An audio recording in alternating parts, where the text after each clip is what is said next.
Assalamu alaikum fam, hope you're doing well. Let's continue our reading of The Prince Niccolo Machiavelli. You heard a lot about the man, the myth, the legend. But let's see what he's all about. And then, next time someone talks about him, you can say, hey, I know about that guy. I know about that guy. Alright, so we're talking about King Charles, okay, and how he wanted to get his foot in Lombardy. So, let's dig in. He was forced to take what friendships he could, and his well-considered undertaking would have led to success for him if he had made no error in his other actions. Having acquired Lombardy, therefore, the king immediately regained the prestige taken from him by Charles. Genoa gave in, and the Florentines became his friends. The Marquis of Mantua, the Duke of Ferrara, and the Bentivogli, the Lady of Forli, the Lords of Faenza, Pesaro Rimini, Camerino, Piombino, the Lucchesi. I heard a lot about the Lucchesi. The Pisans and the Sienese all approached him to become his friends, and then the Venetians could see the foolhardiness of the decision they had made. Wow, so it looks like Charles comes in, right? Genoa just is like, I'm giving in. Florence, look at all these city-states. You know, it's just amazing. And these nobles, how they turn on their leader piece by piece and can cause a whole nation, or a union, confederacy rather, to bend the knee. In order to gain 2 towns in Lombardy, they had made the king the master of 1/3 of Italy. Yeah, we definitely got to see that, right? Jeez. Now consider with how little difficulty the king could have maintained his reputation in Italy if he had observed the rules given above and kept all those friends of his secure and well defended. Aha! Keeping your allies secure and well defended. Look at that. For there was a great number of them, and they were weak and afraid.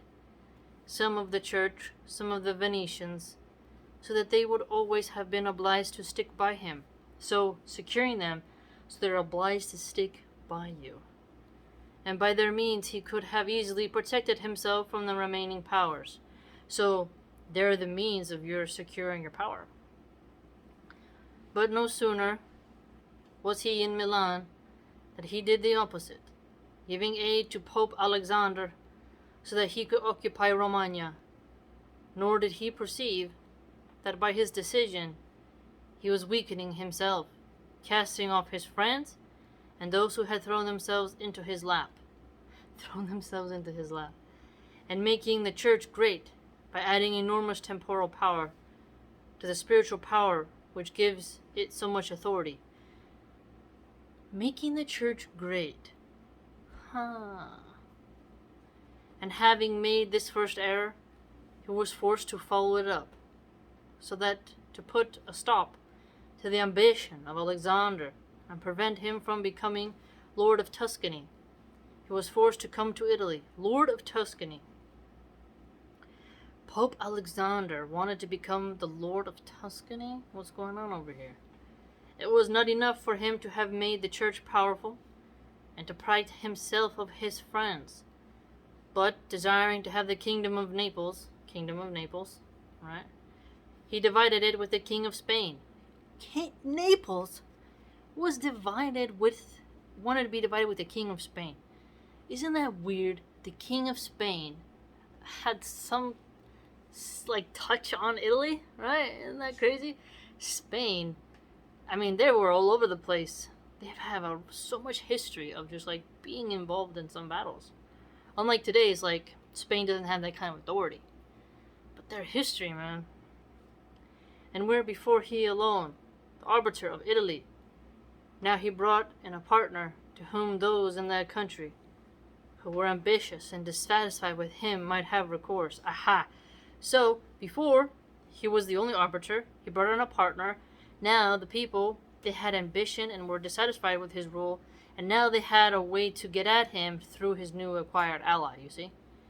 And where he could have left a king in that kingdom, who was his tributary, he expelled him in order to bring in another, who was capable of drawing Louis out himself. So, He could have kept the old king as his tributary, but instead he brought in someone who was actually a potent rival, who could actually usurp him. Right? Wow, it's just intense. The desire to acquire things is truly very natural and ordinary. And when men who can do so are successful, they will always be praised and not blamed.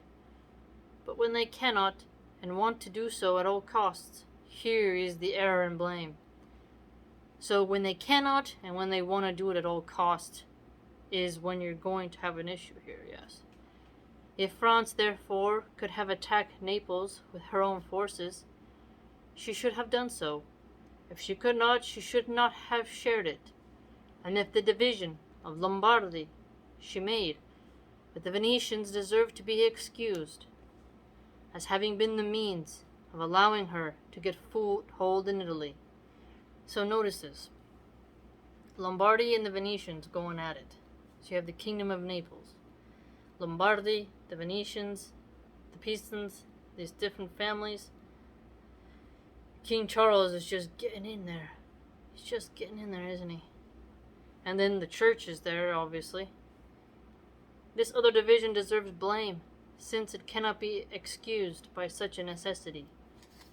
Louis had thus made these 5 errors. He destroyed the minor powers.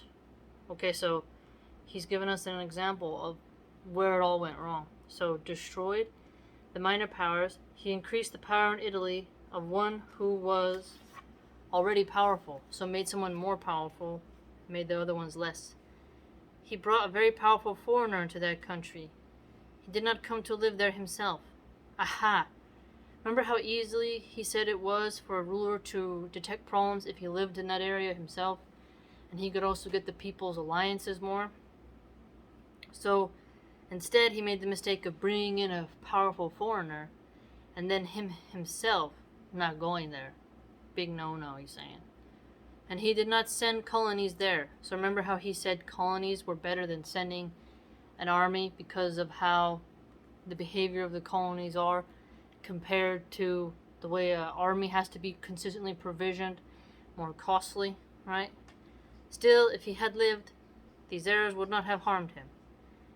Had he not made the 6th one of taking their state from the Venetians? So his 6th mistake was taking the state from the Venetians. For if he had not strengthened the church and brought Spain into Italy, it would have been reasonable and necessary to put the Venetians down. So, if he hadn't strengthened the church and didn't involve Spain in Italy, but having once taken those steps, he should never have consented to their ruin. Should never have consented to their ruin. Because as long as they were strong, they would always kept the others from trying to take Lombardy, partly because the Venetians would not have consented to it unless they could become the masters there themselves. So the Venetians would not have wanted to become the subservient, but rather masters of themselves. And partly because the others would not have wanted to take it from France in order to give it to the Venetians. You got France and Spain just meddling all up in Italy, man. And they would not have had the courage to attack both of them together. And if anyone should say that King Louis gave up the Romagna to Alexander and the Kingdom of Naples to Spain in order to escape war, I would reply with the arguments given above, that one should never allow disorders to develop in order to avoid war. Aha, you see that? Don't allow disorders to rise to avoid war. That can apply to many subjects, right? So you have to quell, you have to fix, solve, unify. Do not let the factions cause disharmony and thinking that's not going to lead to something bigger. For war is not avoided, but only deferred to your disadvantage. See that? War cannot be avoided, it's only deferred to your disadvantage. So if you're in the arena of ideas as well, right? You're constantly deflecting, no, no, no, ignore, ignore, ignore. You're not solving anything. You're simply giving your opponent more talking, right? Like if an MMA fighter, he is on his course getting title belts and he keeps avoiding a specific fighter, he's getting stronger, he keeps talking, it's to your disadvantage. It's very interesting. And if others allege the promise that the king had given to the Pope to undertake that enterprise for him, in return for the dissolution of the king's marriage, look at that. So the king had given to the Pope to undertake the enterprise for him. So it's like, hey, I'm going to do this for you, the Pope, he's saying to the guy, but you have to dissolve the king's marriage. And a cardinal's hat for ruin. A cardinal's hat. In Italy, so many of the nobles, they wanted to be part of the church. To become a cardinal was a big thing.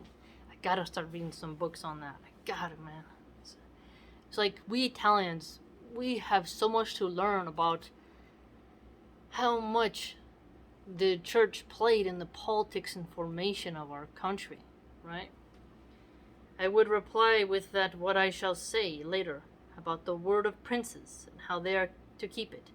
So princes keeping their words. So a cardinal hat for ruin, the Pope to undertake the enterprise for him, the Venetians not really wanting to consent to their own destructions, but to be masters themselves, France, in order to give it to the Venetians, King Louis giving up the Romagna to the Pope Alexander, and also the Kingdom of Naples giving it up to Spain to escape war.